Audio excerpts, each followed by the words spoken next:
Over to Sarah. Now, everyone knows Sarah, but Sarah, let me just introduce you as a founding partner of a firm of solicitors where you worked for 3 decades as a family solicitor and as a mediator. You now work independently, focusing on post-adoption contact and family support, and you also facilitate parent groups for a charity, We Are Family, working with adopters of young adults aged 17 to 24.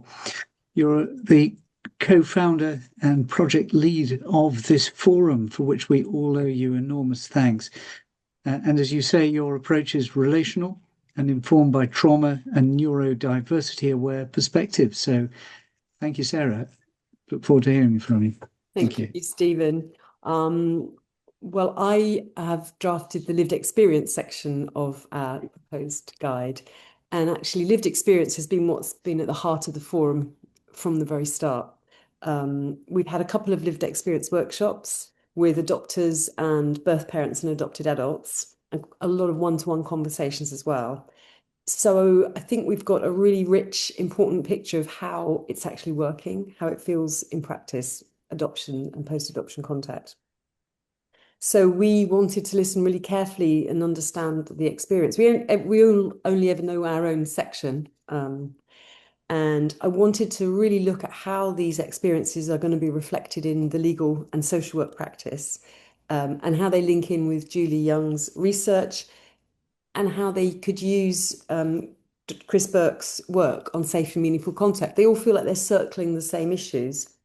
So what the lived experience section of the guide shows is how it feels on the ground, what is actually happening, how the courts, the legal process and the social work feels by the families and the adopted young people. Actually, one of the most striking themes has been the impact of the court process. Birth parents in particular have described the actual court process as profoundly traumatizing, separate from the adoption itself. So we have put quite a bit of thought into this. This needs to change. There was a very consistent picture of very, very limited support.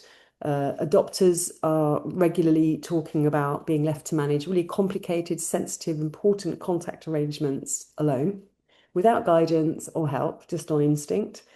And instinct, when you're in the dark, isn't that helpful.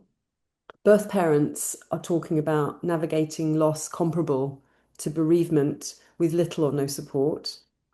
And adopted adults have talked about growing up in the middle of all of this, within these realities and the long-term impact and gaps in their knowledge and understanding. So we've tried in the lived experience section to do justice to everything that's been shared. It's been deeply painful information, powerfully thoughtful, highly insightful. So I'll just end. Really, I didn't have a great deal to say except what I've said, which is that basically we didn't want to just identify problems. Really, we wanted to grasp how these problems can be built into practical change, how we can learn from these experiences to do it better, and offer more supported approaches. So we have got a further lived experience workshop in November. I know people would like us to report back on how it's gone so far. And I'm really keen to see how these ideas can actually kind of make a difference in daily practice, in the courts, in social work, and in the numerous rooms where a lot of these huge decisions are made. So really, that was all I was going to say. And actually, I need to say again, terribly grateful. I'm just so thrilled that everyone's here. Actually, I think the time is right to make a profound difference. And I think the reason I feel that is because actually it was terribly easy to get people together to talk. So I'll stop here.